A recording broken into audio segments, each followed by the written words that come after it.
आज आमच्याकडे ना तांदळाच्या भातवड्या बनवायच्या चालू आहेत.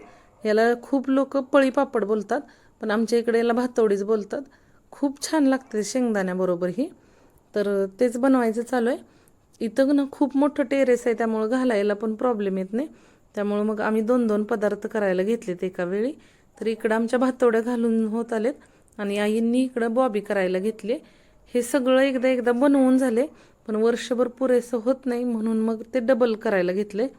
आईंचं बघा इकडं बॉबी पडायचं चालू आहे. संध्याकाळी जेव्हा माऊ चालली होती ना ऑफिसला, तर चिवने रडून रडून एवढा गोंधळ घातला होता.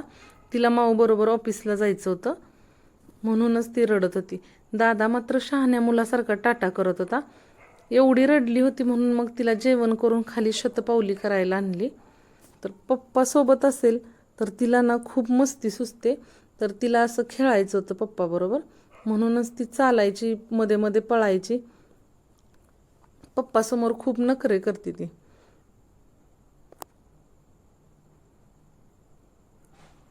रात्रीचं शतपावली केल्यानंतर खूप बरं वाटतं. एकदम गार वारा होता इथं. हे बघा सर्वस्वीचं कसं खेळायचं चालू आहे.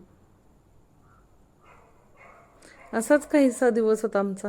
तुमचे उन्हाळी पदार्थ झाले की नाही मला कमेंटमध्ये नक्की सांगा. थँक्यू.